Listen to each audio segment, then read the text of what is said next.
Dans cet exercice, le but c'est de déterminer à quelles conditions une transposition et un grand cycle, ça veut dire un cycle de longueur n dans Sn, est-ce que ça va engendrer Sn? Ok. Bon, la première chose à voir, c'est que on sait très bien que 1, 2 et le grand cycle 1n, ça va marcher. Ok. Parce que si j'ai le cycle 1, 2 et que j'ai le grand cycle, en conjuguant 1, 2 par le grand cycle, j'arrive à avoir 1, 2, 2, 3 jusqu'à n-1n, et j'ai gagné. Okay, dans Sn, ça c'est une philosophie qu'il faut tout le temps avoir. Ce qu'on ne veut pas calculer, c'est des produits, c'est trop compliqué. Ce qu'on aime bien, c'est conjuguer. On sait que quand on conjugue un cycle que je vais appeler x1 jusqu'à xn par sigma, ça fait sigma x1, sigma xn. Ok. Donc ici, ça veut dire que on a déjà que i plus 1, j plus 1 est dedans. Parce que c'est juste le conjugué de ij par 1 jusqu'à n. Okay, donc la condition, elle ne dépend pas du tout de i, par exemple. Elle dépend juste de la différence entre j et i. Voilà. Donc une fois qu'on sait ça, une fois qu'on sait que ça marche si la différence est égale à 1, on se doute qu'il y a une question de lien entre la différence et n. Par exemple, si je regarde S4, si j'ai IJ, si je regarde 1, 3 et 1 jusqu'à 4, dans S4, ça ne va pas marcher. Ça va engendrer un sous-groupe d'ordre 8. Okay. Donc il y a une condition sur la différence entre J et I et N. En fait, la condition, ça va être que J moins I et N sont premiers entre eux.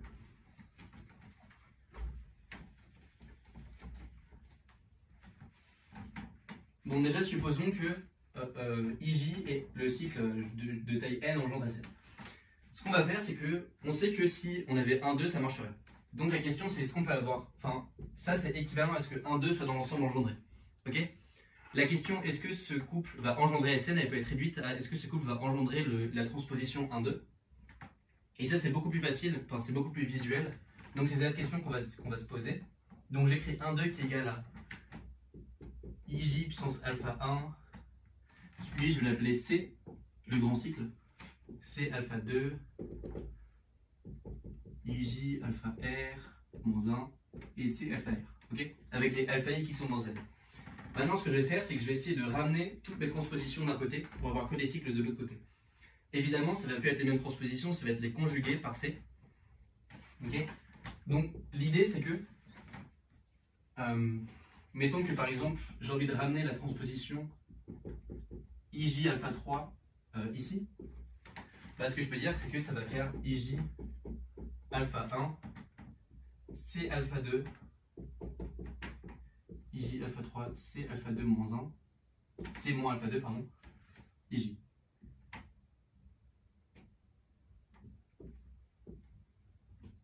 C alpha 2. Okay.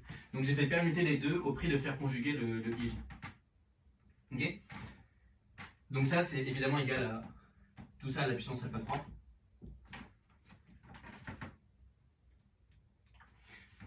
Et donc l'idée, c'est que là, j'ai une autre transposition que je vais appeler T', mais on sait, par ce qu'on a dit tout à l'heure, que quand je conjugue par le cycle, par le grand cycle n, je ne change pas la différence entre J et I. Je vais l'appeler taux 2. Donc, si j'itère ça, moralité, j'obtiens mon taux de base, taux alpha 1, taux 2, alpha 2'. Enfin, j'ai des nouveaux coefficients, taux R, alpha R', mais j'ai ramené tous les cycles à la fin. Ok. Là, je me suis ramené à avoir des nouvelles transpositions qui sont plus forcément I et J, qui sont des conjugués de I et J, mais je contrôle la différence entre les transpositions avec TK qui est égal à BA avec B moins A qui est égal à J moins I. Voilà. Ok, donc maintenant que j'ai fait tout ça, il faut que j'utilise le fait qu'ils sont pas premiers entre eux. Enfin, j'ai envie de montrer que J moins I et N sont premiers entre eux. Donc je prends D qui divise à la fois J moins I et N. Donc je prends D qui divise le PGCD. Qu'est-ce qui se passe? Ici, quand j'évalue en 1, le cycle va je vais regarder la congruence modulo D de l'entier que je vais faire passer par toutes ces transpositions-là. L'idée, c'est que la congruence modulo D ne va pas changer par les transpositions, parce que les transpositions, elles ne peuvent que d'échanger deux entiers qui sont congrus modulo D. Ok? Donc modulo D, les transpositions, c'est l'identité. Ok? Donc quand je dis modulo D, ça veut dire que je prends un entier de 1n, je regarde sa congruence modulo D à l'arrivée, et je la compare avec ce qui se passe à gauche. Okay. Donc par exemple, si j'évalue en 3, j'ai que 3 est congru, je regarde la congruence de 3 modulo D à l'arrivée. Donc je sais que quand j'arrive par alpha prime, quand j'arrive par C puissance alpha prime c'est un entier dans Z, la congruence de 3 va être augmentée par alpha prime. Okay. Par exemple, si le C il est à la puissance 1, j'évalue en 3, ça va à 4. Si le C il est à la puissance 2, j'évalue en 3, ça va à 5. Okay. Donc ça va faire 3 plus alpha prime modulo D. Et comme les cycles, les transpositions que j'ai mis tout à la gauche ne font rien modulo D, j'ai cette congruence là. Maintenant, si je fais la même chose et que j'évalue en 2, j'obtiens cette fois 1 à gauche qui congrue à 2 plus alpha prime modulo D. Ok? Parce que j'évalue en 2, c'est pareil, c'est alpha prime, il augmente de alpha prime modulo D, eux ils font rien modulo D, et en soustrayant ces deux équations, j'ai que, je ne sais pas calculer, j'ai que 1 est congru à 0 modulo D. Ok? Voilà, autrement dit, D est égal à 1. Et on a montré qu'ils étaient premiers entre eux. Voilà. Pour l'autre sens, il faut juste faire une petite construction. Mais c'est cette idée-là qui est vraiment très importante quand tu regardes des groupes engendrés par des éléments. Au lieu de regarder tout le groupe à la fois, enfin, au lieu d'avoir des longues chaînes comme ça, tu essayes de les conjuguer pour avoir d'un côté les éléments d'une sorte et de l'autre côté les éléments d'autre sorte. Ici, on avait plein de transpositions qui étaient mélangées avec des cycles, c'était embêtant. Et du coup, on a juste ramené toutes les transpositions à gauche. Voilà, donc ça, quand tu as des groupes engendrés, tu essayes tout le temps de regarder ce qui se passe avec la conjugaison au sein du groupe, parce que ça va te donner à quel point le groupe va commiter ou pas. Ici, le défaut de commutativité n'était pas grave parce que les seuls commutateurs que je pouvais avoir moralement, c'était encore des transpositions qui décalaient de modulo D, qui changeaient rien modulo D. Ok? Donc il fallait regarder modulo D et ça marchait bien. Ok, maintenant si je suppose que, supposons que le PGCD est égal à 1. Donc nous ce qu'on sait c'est qu'on va avoir la transposition 1, 2 dans G. Ça je vais l'appeler G. Ok? La question c'est ça. Donc je sais que j'ai N, je sais que j'ai la transposition N delta. Ça je vais l'appeler delta.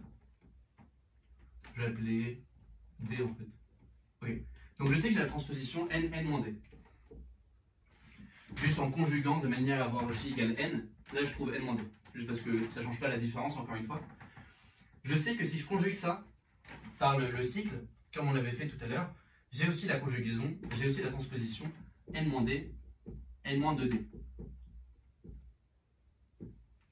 Ok? En conjuguant des fois par le cycle. Si je conjugue maintenant cette transposition par cette transposition-là, ça c'est un calcul trivial, j'ai N-2D. Ok? Quand je conjugue par ici, j'échange N-D par l'image, par cette transposition-là de N-D, ce qui est N-2D. Et en fait, en itérant, j'ai que N-K fois D, ça c'est dans G. Pour tout cas. Ok? Ça, cet indice-là, il est à comprendre modulo N, bien sûr. On n'a pas d'entier négatif. Si je tombe moins 1, par exemple, ça retombe à N-1. Donc notre but, c'est exactement d'ailleurs de trouver sur moins 1. Okay? Si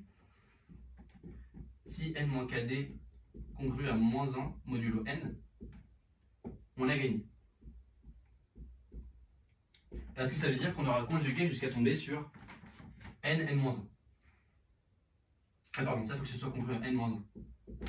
Ok? On essaie d'avoir la transposition N-N-1. Sauf que je sais que D et N sont premiers entre eux. Donc j'ai une relation de Bézout. Enfin, ce qui est équivalent à dire que j'ai un inverse dans Z sur NZ pour D. Donc je pose K égale D-1 dans Z sur NZ. Parce que D est inversible dans Z sur NZ parce qu'il est premier avec N. Et donc j'ai que KD égale 1. Enfin, il est congru à 1. Et donc j'ai cette égalité là. Et donc j'ai que n, n-1 est dans G. Et par le même argument de transposition, je conjugue n-1 fois par le cycle petit c, et j'ai que 1, 2 est dans G, j'ai que toutes les transpositions sont dans G, j'ai gagné. Ok? Voilà. Donc, le premier sens, ce qu'il fallait voir, c'était ce qui se passait modulo D. Enfin, d'abord, ce qu'il fallait voir, c'est que c'était la différence qui était importante, et pas juste le premier terme, par exemple. Ensuite, ce qu'il fallait voir, c'était essayer de voir où est-ce que ça se passait mal, où est-ce qu'on n'arrivait pas à attraper un élément dans le groupe engendré par I et J et 1 jusqu'à N. Et donc, le truc fondamental, c'était de voir que ça équivalait à ce que le cycle, enfin la transposition 1-2 soit dans G.